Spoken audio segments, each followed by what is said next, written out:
How's it going, everyone? Maximilian here, bringing you a Moab gameplay using the L86 LSW light machine gun. And during this gameplay, I kind of wanted to talk a little bit about the severe adjustments they made to LMGs in Modern Warfare 3 as of late.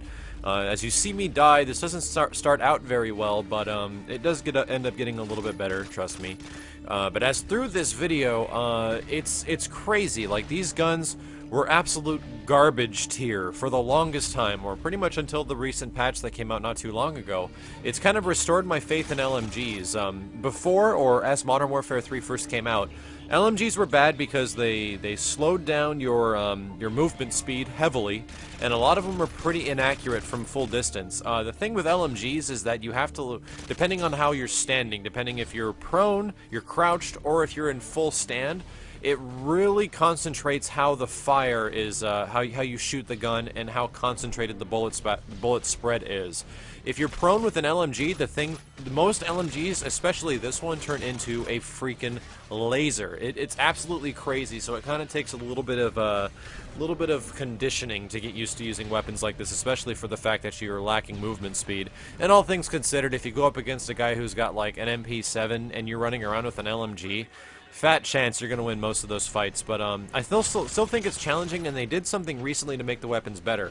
So as we were talking about, the reason the guns were so bad before is that you lacked the mobility, and you had these certain conditions you had to meet to like make the guns pretty good. But all in all, it wasn't worth it, and they would give out the same, if not worse, performance than most assault rifles. If anything, like the big benefactor of these weapons was the fact that they came with a lot of bullets. And that's not really the case anymore. They gave them a pretty big buff recently. More so, the LMGs are now up to par with some LMGs in Modern Warfare 2. More notably, I'd say the RPD. Now, the RPD in Modern Warfare 2 was one of my favorite guns, and for a lot of people it was as well. It lowered your mobility, but man, if you got somebody within the reticle, there's a fat chance that they were living through that gunfire. I think up close, the RPD could actually kill people in 2 bullets, and that's actually the same for another LMG now. The M60 will now put people down within 2 shots up close and 3 shots from a distance. But for the majority of these weapons now, it no longer takes like 4 bullets to put somebody down from distance. You can actually hose an opponent with gunfire, with LMGs now, and put people down within 3 shots almost from any distance. And there's some crazy things too, like even with silencers do not negate the damage, so you have to learn how to, or negate the distance to damage, so you have to learn how to use these weapons with silencers, because it's just a free perk. It's just a free thing that you get with these guns. And I started using the Specialist, as in this gameplay, with the L86 LSW.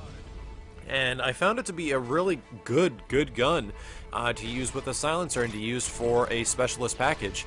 Sure, it's a lot harder to be mobile with these weapons, so you're not going to have like the most offensive of gameplay, but you do become pretty effective, especially from that mid to long range. If you go full auto and you're standing up, you'll notice it doesn't work very well. But I'm actually going to save a lot of those details for later, when I fully break down the LSW weapon, because I think as of right now it's my favorite LMG in the game. But as I was saying, through the patch they gave the significant buff to almost all LMGs that they increased their damage. Most of them will drop people in 3 bullets from any distance, and a lot of them, if you stick a silencer on these weapons, it does not decrease the damage at distance. So that means even if you have a silencer up close or far, it doesn't matter. People are going to drop in 3 bullets no matter what. So I like using things like Stalker and stuff like that to make you a little bit more mobile. But if we start comparing these things to LMGs of the past, like I was saying, the majority of LMGs in Modern Warfare 2 were total garbage, but the RPD was amazing with stopping power and was one of my favorite guns. If we look back to like Call of Duty 4, the original Modern Warfare, I think LMGs in that game were kind of like a mixed bag, but the RPD was great, and it suffered a little bit of the damage issues that the weapons kind of had in this game, pretty similar. But I actually toughed it all the way out. I got all those headshot challenges, and I ended up getting my my gold M60 in Call of Duty 4 just because I was like collecting gold guns back in the day. And in that game, man, gold guns were not easy to get. You had to get like a few hundred headshots with each gun in order to get gold, and it took some time. But I think this weapon is probably most comparable to the SAW, I believe is what it was called in Call of Duty 4.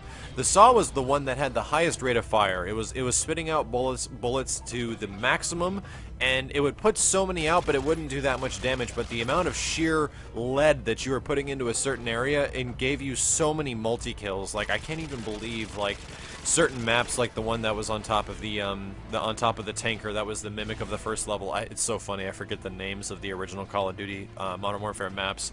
But in those situations where you had corridors, like pretty heavy choke points, the amount of lead you get with an LMG is really beneficial, and especially in games like Modern Warfare 2 where people will just blindly rush in, the more bullets, the better in situations like that, and you'd be surprised, like, having all these extra shots will really help. But it was hard to say if it was the same thing in Modern Warfare or Modern Warfare 2, for the fact that you had to, like, prone or be in a crouching position to make the weapon more effective. I'm really not too sure. You can tell that I'm being a little bit more careful in the gameplay right now because I realize I'm pretty deep into this kill streak, and there's guys all around me that I can hardly hear.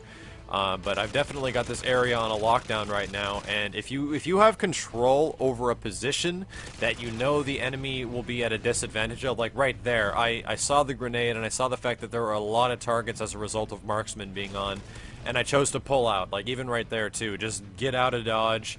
Might as well not even engage in the fight because you're probably not going to win. So playing the weapon to its advantage is more likely how I like to say this stuff, especially when it comes to guns that are a little bit more difficult to use. But there's the Moab, 25 quick kills using the L86 LSW, and this was actually one of the first few games I just tried using the Specialist, and I don't get Moabs very often, but when I do, it's kind of a special occasion, and then all of a sudden, when you're using a new gun like this, it's kind of a pleasant surprise. So give it a shot.